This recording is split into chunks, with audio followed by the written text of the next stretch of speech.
Troll. Yes. Presented by Prize Picks. $100 match on your first deposit with the promo code. Welcome to Light Years. Andy Lou, we had a fun show Wednesday night on Playback. Sir. By the way, you guys should join us. We'll be doing at least one Playback a week throughout the off season. And if you're watching on YouTube, click subscribe. It's free. We promise. But we were talking about like all these free agency rumors: Brandon Ingram, LeBron, KD, and we didn't really even talk about KD. I was just thinking about it. Like, it's kind of funny. We went for over an hour. I thought it was really good. I loved getting all the callers. Definitely a good conversation there. But we didn't even talk about KD. And since then, there's been more noise about KD to the Warriors. Whoa. I mean, you're seeing it. You're seeing it all over the place. It's speculative. Like, let's be clear. It's not as if we've gotten, a Woj break-in scoop or Shams or something. This is all speculative stuff, but it's not, Nick Friedel is talking about it. That it's been mentioned a few places, enough so that I feel like we should talk about it a little bit. Well, yeah, when there's smoke, there's fire. Let's go. The reality are the Warriors better suited to do that deal right now in this make-believe world, because it may be the last best shot that they have. And the last best shot might have already been long gone, as we saw. I mean, they didn't even get close to the playoffs. Sacramento smoked them in that game a couple weeks ago in the play-in. But if you're Dunleavy and you're Joe Lacob and you're the front office, do you sit there and say, hey, is it worth it to give up every asset basically that we have moving forward to try and get Kevin back and give this one more push? And looking at the Warriors' options, I think the answer to me, guys, is yes. Adding smoke to the fire, Mark Willard from 95.7 goes, the more people I talk to, I'm telling you the Kevin Durant thing could happen. It's realistic. I've heard Monty Poole and some others speculated. All I'm saying is this isn't Andy and Sam throwing shit against the wall. Hey, we would never do that. Although, on some level, it is just Sam and Andy throwing shit against the wall. Hey. The one that really interests me is probably Monty Poole, who's more plugged into the Warriors than Nick Friedel, who is a cool dude, and Mark Willard, who seems like a good guy. But Monty Poole is the guy that's probably sitting there talking to Joe Lacob, like between you and I, Sam, aka between you and I and all our listeners. Like, he's the guy that's talking to the ownership. He's the guy that's talking to Steve Kerr. So that one interests me, Sam, when he wrote that article saying that, to be interesting, because you don't write that stuff unless, one, the Warriors are interested, obviously. Two, that KD's throwing feelers out, right? Yeah. I think the first thing I'm taking away from all this is whether they pull it off or don't. And I'm somewhat skeptical going into the offseason because I feel like we've been burnt a couple trade deadlines in a row here. So maybe my optimism in the front office isn't the highest it's been. I think they know they don't have shit. I think they're over pretending they're a stretch four away, a point of attack defender away. They don't think they have a roster where it's like, well, if we just add another shooter off the bench, we're good. I think they know their only chance of being in the mix is making a big move. So at least from that perspective, I like having these conversations because that's where I'm at with the team. I'm sure you feel similar. The thing about that is I wouldn't even need the Warriors to change how they feel organizationally for them to be in on KD. Like, they'd be in on KD no matter what. If you told me that they were like willing to make a on the margins trade for a lesser player like Brandon Ingram, like that's which we spent an hour talking about. Like that's what would blow my mind, because getting KDs, that's the easy part. Everyone's in on KD, whatever needs to be done. It just, this organization going back to, and again, KD's better than anything else that they could get, but I'm a little more pessimistic. Not that it would happen, but that it doesn't show that much creativity. Does that make sense? Even though that if it happens, it's the best move they can make. So that's bar none, best move they can make. But it just doesn't show any creativity to me because it's, because it's just them saying, all right, it worked, it'll work again. It's not full giancy because KD's a superstar, but it's not. There's no. They're not finding a diamond in the rough. No. I get what you're saying. Yeah, I will say to me there's a huge difference. KD has 2 years left on his contract, so even if he's 35, he's going to be 36 next season. It's not going to be easy to acquire him. Like Phoenix is going to want some real shit, So that's kind of where I give them credit. I feel like a year ago, the Warriors would not be willing to trade Kuminga and picks and the future and whatever you want to say, right? And now I think they're more like, I don't know if we're really, like holding on to anything that really matters. We might as well just do it if we can. So to me, that's a substantial difference. Wow. Yeah, I'd hope so, Samuel. I'd hope so for the Warriors that there shouldn't be any questions, but that's kind of where they're at, right? That's where they're at, is where they're probably willing to what are they willing? How many first do you think it would take to get Kevin Durant? Walk with me. How many? I mean, they gave up 4. Phoenix gave up 4 to get him a year and a half ago. So he's played 2 playoffs with them. He's a trade deadline acquisition, so 1.5 seasons. Older. At this point, he only has 2 years left. He's older. They can't ask for the same, but he's also Kevin Durant. So there's going to be some level of a tax on name value no matter what, 2 firsts, and unprotected in a first round flip, a swap, right? Is maybe I would think so. And then you're throwing in at least Kuminga, maybe Moody. Like you're throwing some young players. Their logic would be you're giving us. I mean, obviously you'd have to throw in. Just looking at his salary, you'd have to include Wiggins. Yes, you'd have to include probably GP2. Put him in. Put him in. Who else, Sam? Naaman. Put him in. I'm looking at how much money he makes. I'm just trying to match it in my head right now. Kuminga, GP2, Wiggins, probably Moody, and then a couple picks. That's getting you close. You might even have to throw Looney in there just to match the contract. He makes $51 million next year. Yeah, and here's kind of here's my. What does Steph, KD, Draymond, and a bunch of veteran minimums look like to you? First round exit, second round exit tops. Honestly, it's probably what it looks like. They can't defend. They're probably not going to be a top 3-4 seed because guys are going to be like, let's be real. Steph and KD aren't playing 72 games next season, right? They're probably going to play 61. Maybe. Then why do you do it? Because it's better than what they have now. Because that would tell me that they're going for it to try to win. Because if they were to run it back with what they have today, it's going to be worse. And then if you told me they're trying to get creative with like Ingram and another guy, you could sell me on that better than KD. But like if you're selling me on this, I'd do that in a second. Even though I'm pessimistic on the actual upside, right? I think maybe you disagree with me on that, but I think the upside is like that's not a championship team, not at this age. I think you can build a contender around Stemont. I think you need 2 hyper athletic wings to make up for the fact they're older. You need like the KCP, the Jaden McDaniels types. And I don't know how you get them if you give up everything you have. So that's kind of the catch-22 of it. Because that's why I'm asking about veteran minimums. Veteran minimums. No, I mean, you saw the roster Phoenix put together with veteran minimums. It's like, do you want 35-year-old Eric Gordon? Not really. Dario Saric. Kate Straub, Yuta Watanabe. Like, those are one floor guys. You're right. They don't really have a good answer, right? And even if they keep someone, even if they keep Moses Moody, you're like praying he jumps 2 to 3 levels in one offseason. Like, I might bet on that. I might throw some money on that. But yeah, it just even then, right? He's probably not going to. Yeah, you still have pods. Maybe you throw him in there. I don't know. But you're right. I can't argue against that. I can't.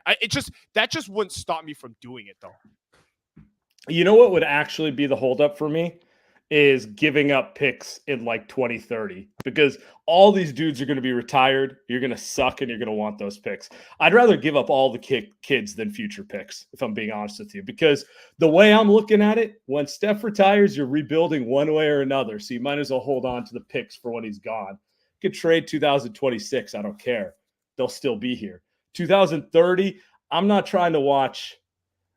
That's anyway. That's but the Suns. What do you think the Suns would rather have, though? You know what I mean? The Suns aren't gonna go. I mean, maybe you go. Maybe they want all the assets to like eventually flip some shit to have a better team. Right? Like 2028 unprotected is better than Pajemski, better than a lot of stuff. Honestly, Warriors 2028 unprotected is a beautiful like that is a gold. Probably more valuable than Kuminga. 100%. One I would if I were to. Now, if you're the Suns, maybe you have to wait on it. You have to wait on it for a little bit, but it's like it's probably a better trade chip. Eventually. If you're mad Ishbia, like you flip that immediately, right? Try to get someone else maybe, but like this obviously is if Kevin, our guy, asks out of Phoenix, which that is a guy. He's done that. He's done that a few times, so that's not.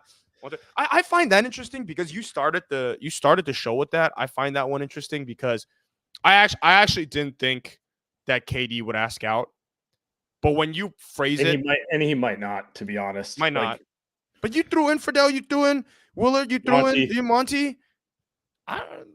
You're not throwing that stuff out there either. Like I'd be throwing shit out there, but you're not throwing stuff out there as if it isn't realistic, which I find fascinating as someone that's looking at it from KD's lens. Is that like, is he really going to? Is he trying to do the LeBron where he's going back, quote unquote? If he's going back home, he's going back to OKC though. But now is he saying OKC's too good? Because that's a number 1 seed. They're going to be in the second round. They might be in the Western Conference Finals. Like, is he saying, oh, I don't want to do that again. So maybe I do. Maybe I go back home, quote unquote, to the Warriors. But like, that kind of doesn't work for him, right? Because then now he looks like a guy that, well, they won before you, with you, after you. Now you're going to go back again. Like, I don't know how that one narratively works, but maybe he doesn't care about that. I would venture to say if it was to come to fruition, he would not care about any of that stuff. That would be... He's not LeBron. That would be the reason. He'd just be like, you know what? I played my best ball here. I only got a couple years left, maybe 2, maybe 4. You never know. He's older. Might as well go where I know it worked. Maybe I was wrong to leave in the first place. I don't know. KD, he does things like he generally seems to do what he wants to do and not what other people tell him. Mm-hmm. He wanted to go to the Warriors, even though everyone around him is like, I don't think you know how much noise you're going to cause. Like, I don't think you want to deal with that. He wanted to leave the Warriors when everyone's like, why? You're winning. What's wrong here? He wanted to leave the Nets to go to the Suns, so I don't know. He might just want to do it either. I don't. You're right. I think my only pushback to you is I don't think he's as narrative driven as our friend LeBron. Yeah, no. Where it's got to be carefully crafted and run through a publicist at all times. So. It's funny because then KD will whine about the narrative that comes with it when he doesn't care about the narrative because, hey, man, you kind of chose the bed you lay in, which kind of leads to, the why KD left in the first place. I think people obviously think of the rose tinted glasses of that stay happening, but you got to remember when things ended, it was a complete shit show when things had fallen apart that last year. He had won it out from that year, right? So we're going to go down the rabbit hole here in a few, but before we go down the KD memory lane, both good and bad, Light Years Podcast is brought to you by PrizePicks. PrizePicks is America's #1 fantasy sports app with more than 3 million members. It is the most exciting way to get in on the action while you watch your favorite sports and players. You just pick more or less on 2 or more player stats and watch the winnings roll in. You can now win up to 100x your money on PrizePicks with as little as 4 correct picks. You can turn $10 into $1,000 with NBA, NHL, and college basketball entries today on PrizePicks, America's #1 fantasy sports app. I put together a 7 pick parlay last night, and Patrick Beverly put that all to hell, which is a classic Pat Bev, our guy, doing the too small to Andrew Nemhard, which is kudos to Patrick Beverly, by the way, for probably playing with the most heart on the Bucks this season. We're a team that's been absolutely unwatchable. So shout out to them. Shout out to Prize Picks for letting me pick a 7-leg with a chance to 100x. Prize Picks also offers injury insurance so that your entries stay in play, even if one of your players get injured. For basketball games, if you have a player who exits the game in the first half and does not return in the second, Prize Picks will have your back and not count that as a loss. Download the app today. Use code LightYears for a first deposit match up to $100. Download the app today. Use code LightYears for a first deposit match up to $100. Pick more, pick less. It is that easy. And we're brought to you by Game Time. Game Time is the only ticketing app that gives you complete peace of mind with your purchase. Game Time is obsessed with finding ways to help you save money on tickets. Use the code LightYears for $20 off your first purchase. You can find exclusive flash deals, sponsored deals on tickets for football, basketball, baseball, concerts, comedy, theaters, and more. So not just sports. With zone deals, you pick the section, Game Time picks the seats for big-time savings. And the Game Time guarantee means you always get the best price. If you find tickets in the same section and roll for less, Game Time will credit you 110% of the difference. So download the app today. Download the Game Time app. Create an account. Use code LightYears for $20 off your first purchase. Terms apply. Again, create an account. Redeem code LIGHTYEARS for $20 off. Download Game Time today. Last minute tickets, lowest price, guaranteed. Before we move on, I wanted to ask you this. We got into it, but you were way too excited. How good even is Kevin Durant in 2024, 2025? I'm not talking about when he was on the Warriors. When he was on the Warriors, he was one of the best players in the league, period. Might have been the best player in the league. Top 10 all-time level peak, like just unstoppable. He's not that guy anymore. So how good is he to you at this stage of his career? Because that Wolves series, there's a tendency to want to overreact to it, but man, did he look old.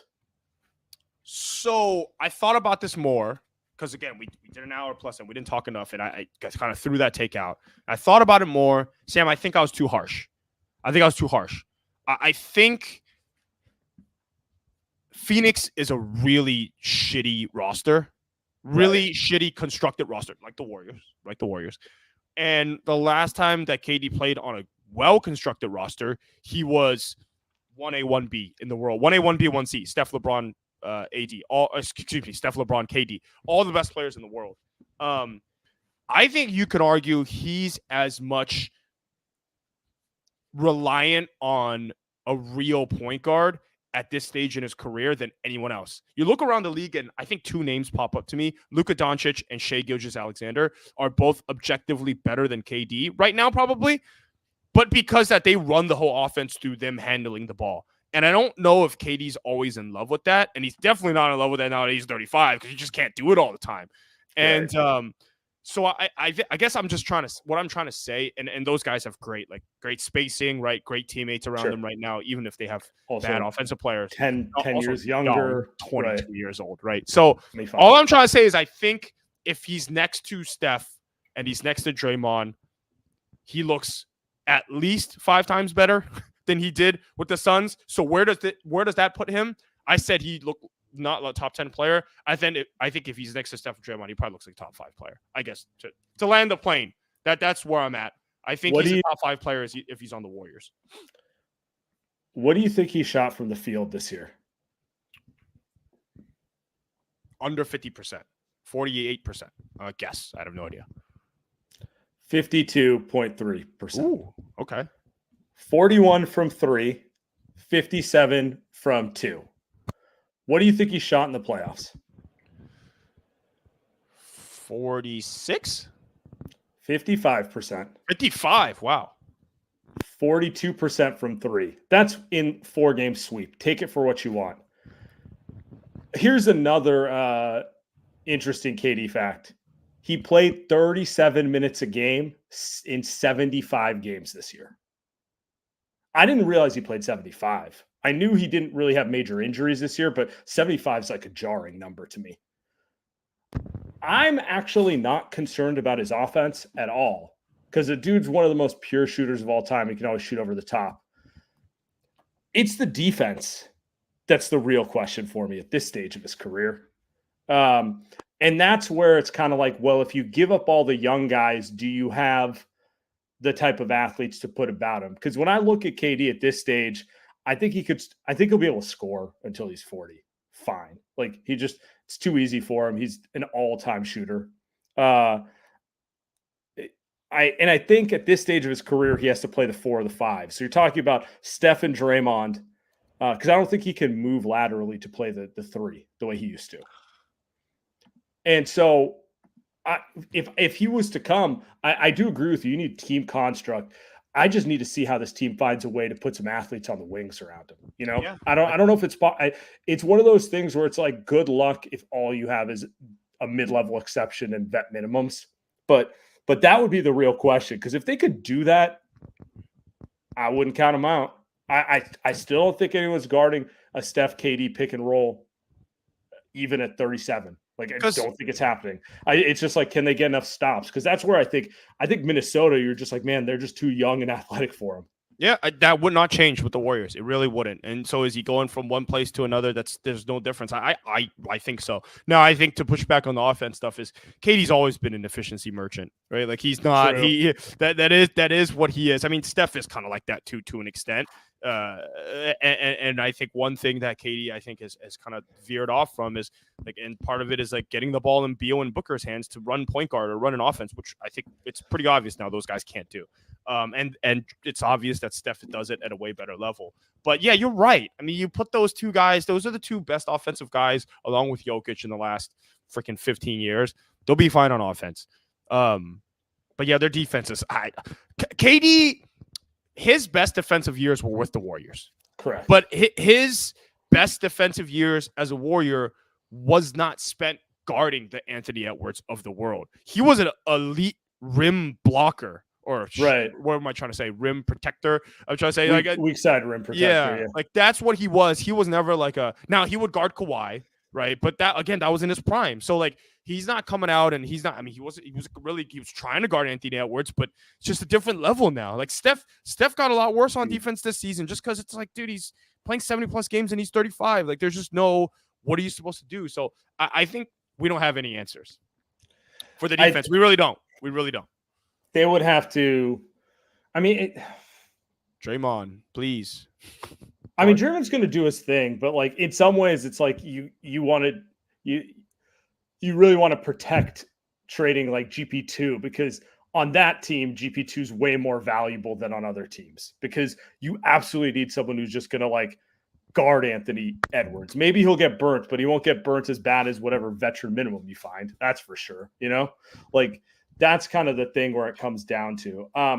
I think I'm with you. I think as long as you're not giving up too many picks in the future, I say you do it, because end of the day, they're rebuilding after this group retires anyway. So if adding someone of KD's caliber who's in the same age range as Draymond and Steph, like, let them go out together. Let's see if you can get lucky on the margins and have just enough to get one run in you. Because that's what it would come down to. It's like, can you find the next GP2 on a veteran minimum? Can you find a random Otto Porter? Like those types. Because if they found that, then all of a sudden I'm like, oh shit, they might be able to do something. Okay, so let's hold on. What if you go back to the championship season, let's just say for the sake of this argument, the Warriors keep GP2 and everyone else goes. Kuminga, Moody, Wiggins, Pajamski, sure. Sure. No. But that team was a top, efficiency wise, what were they, like a top 5 defensive team all season? And they were playing Jordan Poole heavy minutes. They're playing Bielitsa minutes. They're playing. Now, Andrew Wiggins was an elite defender that season, but Looney was also way better defensively. Good point. I think you can manufacture a better defense than they did if you just put a better roster construction around Steve Kerr and these guys. So like, just no Chris Paul, right? No 3 guard lineups. Give them 2 centers, not playing 2 centers at once, but like just give them 2 solid. We're talking about the regular season. Give them a solid center to go with Trace Jackson Davis, or maybe Kevon Looney. Just if he's not gone, maybe becomes better than he was. Maybe something happened this year, and find guys that are more defensive oriented versus the guys that they've had. Because if you look up and down this roster this season, we've talked about it. Like it's the defensive IQ. right? Kuminga's not smart enough to play defense. Moody, as much as we like him, doesn't really play great. Podziemski's a rookie. Chris Paul's 5 feet tall. So it's like everybody, and Wiggins didn't show up half the time. So it's like everybody that they put around these guys just weren't smart enough or good enough defensively. What if they just put better guys around them? What if they just put smarter guys? What if they just did that? You know, I mean, Sarge played half the year. What if they just had smarter players? That's not the issue, though. The issue is, how do you acquire them with no money? You know, it's harder. It's harder to find those type of players for free in the G League, is my point. And maybe the point here is be better at your job. Like, hire some scouts who can do a better job. But my overall point is not that I disagree with you. It's that they will be trying to fill all those roles on a very limited budget. Maybe it's just goons. Maybe it's just defensive goons. Maybe it's all D, no 3 guys that they put around these players. And honestly, they might have did that the last time these guys were there. But like, maybe that's what they do. Maybe it's just centers who can't do anything but defend the rim, right? Maybe it's just that. Maybe it's just it's just all these free guys that are just like that are just going to be like a bunch of Zazas. Maybe that's just what they put around this team. So I mean, you're right; they don't have the resources to do it. But I also feel like part of it's like, well, they didn't have the resources last season, but the resource that they did get, they freaking traded it for Chris Paul, who doesn't play defense. You know what I'm saying? So it's like, and he was playing big minutes with multiple guards in the lineup, right? So it's just that's the creativity part. I guess we went full circle. I guess that's the creativity part. I think also last year they sold the depth, and we saw where the depth got us. And I think this is true. If you have high-end stars and depth, then you're actually a contender. Like, if you have all depth with only one high-end star, you're mediocre. If you have high-end stars with terrible depth, you're also mediocre, right? So the way I'm looking at it is, I think it's easier. It's not easy, but it's easier to find some depth pieces. Go find the next GP2. Find a DeAndre Melton. Go find Bruce Brown before his contract expires. Like, those are the type of guys you got to find before they explode to put around a potential Steph and a KD. And I think that's still easier than what we saw this year, which was like, we're just praying Wiggins becomes great again, or Kuminga becomes a star, or like all this other stuff. So, I mean, you got to hit all those in a row, like hitting with Otto Porter, right? Hitting with Bielitsa, hitting with GP2. Like, it's hard. It's hard. GP2. It's really, really hard. All right, we'll go through the favorite KD moments, but before we do that, Light Years Podcast is brought to you by Unified. Whether you are a world-class athlete or podcaster like me, we all understand the importance of mental and physical well-being and proper recovery for top-notch performance. Unified Healing is a new and super innovative global network of wellness centers powered by the Energy Enhancement System, or EE System. If you haven't heard of the EE System yet, you will listen up. You'll want to listen up. This technology promotes wellness, deep relaxation, purification, and rejuvenation. Whether you're here in the Bay Area or hundreds of locations across the globe, access to a center is easy and affordable. Interested in experiencing the EE System technology for yourself? Go to unifiedhealing.com/lightyears to learn more and find a center near you. That's unifydhealing.com/lightyears. No material or testimonials on the Unified Healing website are intended to be viewed as medical advice or a substitute for professional medical advice, diagnosis, or treatment. Always seek the advice of your physician or other qualified healthcare provider with any questions you may have regarding a medical condition or treatment, and before undertaking a new healthcare regimen, including the EE System. All right. Nice. Actually, you know what I want to talk to you about before we get out of here? Yep. Let's talk a little Wolves Nuggets. All right. What are your like, the Wolves are everyone's Cinderella, like the way they just dismantled the Suns. I think I picked the Suns to win that series, just to be clear, because the Suns swept them in the regular season, and I thought matchup wise it would work out. And instead, they were clearly toying with them, and then when the lights came on, they're just like, you guys are too slow. So I think they caught me off guard. But where are you at with Minnesota and Denver? I think that is going to – I know people are billing it as the championship series. I saw some real holes with Denver. I was a little concerned. Now, the Lakers are a really good team. I've been high on the Lakers these last 2 years, unfortunately.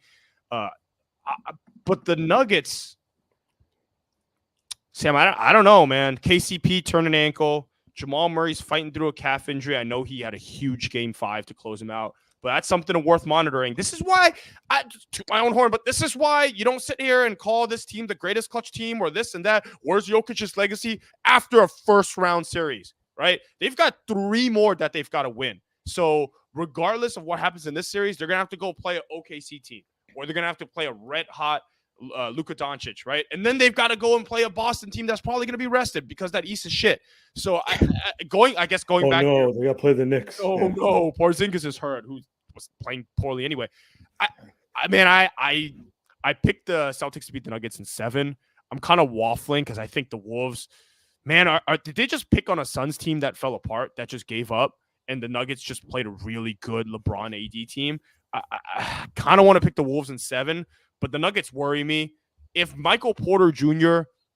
has to play this well for you to win, it just most underrated player in the NBA. He might be, although his contract is like it just he wasn't even playing last season in the postseason, and so it's a little concerning. Do you think I'm concerned trolling? Are you worried about the Nuggets? Because I am going into this series. Like if you told me they were playing the Clippers, I'd be like, all right, whatever. Nuggets in 5. I am okay. So. Yes, Murray and KCP's health is worse. They don't have depth. We know they don't have depth. Also, most teams aren't really designed to be missing one of their key guys and winning anyway. So I don't want to put too much on that. I don't think it's concern trolling. I think I'm still going to go with Denver because Jokic can play a lot better than he did, which sounds bizarre because he played really well. But he wasn't actually looking to score the ball too much against the Lakers. He was kind of just like feeding the hot hand and playing off ball. And the number that really sticks in my mind, Denver didn't hit a 3 in that series. Other than MPJ, I think yeah, you're right. Yeah. You're right. They shot, I'm pulling it up right now. They shot 30% as a team in that series. MPJ shot 49%. MPJ had half of their threes. At some point, I'm assuming Murray, Jokic, KCP will start hitting some shots to their level, to be clear. Like, I'm not expecting KCP to shoot it like Murray or anything like that. And I think if those guys start hitting shots, then they look a lot better. I also think Denver doesn't get credit for their defense, but they're a good defensive team. I don't think Phoenix made Anthony Edwards think. I think they let him just go full athleticism, and that dude's maybe the best athlete in the NBA. Yeah. I mean, you're right. It's one of those things where it's like if they're going to play against a team who can match their size and athleticism, then they're going to make Minnesota think, and I'm not sure Minnesota's a thinking team. I think they're an overwhelm you physically type of team. God, you're right. You're right. But to your point, if Murray's going to be I'll put it this way. If Murray plays against Minnesota how he played against the Lakers, I think the Wolves win. I know he had 2 huge fourth quarters, but he stunk it up for most of that series. Most of the series, right? Yeah. You're right, though, about the thinking stuff. I should have thought about it, but I came into this all hot and heavy, kind of like the Wolves. But like, think about it. So Karl-Anthony Towns had a good series, but Karl-Anthony Towns against a veteran team who's going to make him pay for the mistakes. What's going to happen? Rudy Gobert, his value, right? His value is going to be trying to stop Jokic or protecting the paint. That goes away with Jokic. And then I think the final point you make, I think it's just going to be the Ant Edwards growing pain. Like you're just not going to beat the defending champion in your first postseason series. Like the basketball gods do not allow this type of stuff to happen. And so the Denver Nuggets might lose. Now, if they lose, maybe it's an injury, and that's every team, like you said. But fully healthy, yeah, the Nuggets aren't losing. Yes, that's a good point.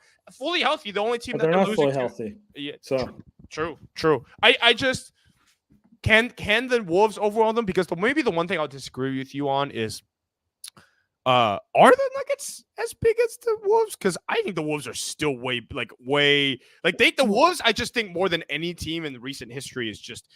I mean, it just doesn't make sense. It's Gobert, it's Jaden McDaniels, it's Anthony Edwards and Cat. Like that just makes no sense. It's absurd how big they are. And then No, Conley still a good defender. It's crazy. You are correct. They're Aaron bigger Gordon's than value kind of gets tanked, right? Part of it is that. Yeah, but can you force how good of a shooting team is Minnesota? They got one guy, two guys, one guy, Cat and Conley. Ant goes hot and cold. Jaden McDaniels lived at the rim at portions of this series.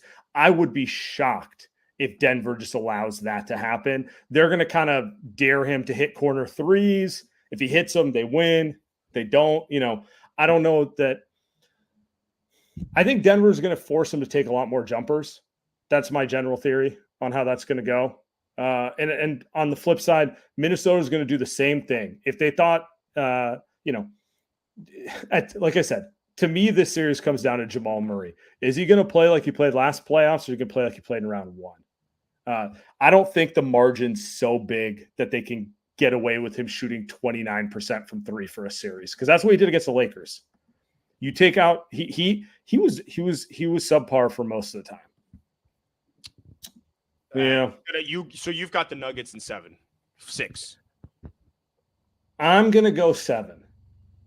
Winner. Sorry, go ahead. Denver in 7. And I think this plays really well for Boston, because what you've been saying about Denver, this is the type of stuff that they should repeat. They're the best team in the league.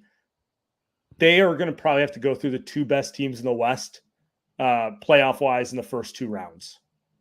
That's tough. Yeah, you start wearing down. The conference finals might be an easier matchup. I don't really know where that's going to land for them. But now you got a young OKC team in the conference finals, right? Sure. And you've got them running around. That's not easy. Or a hungry Dallas or Clippers.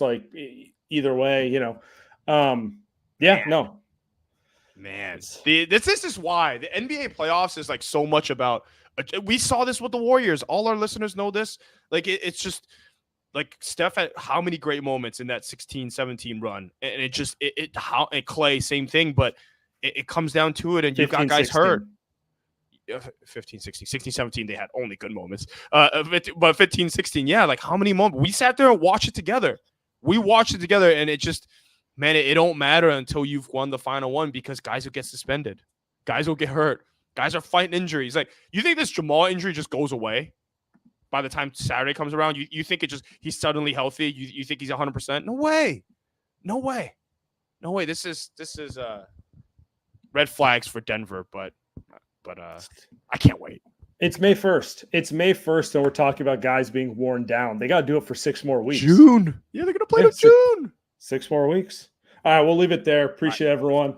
Subscribe.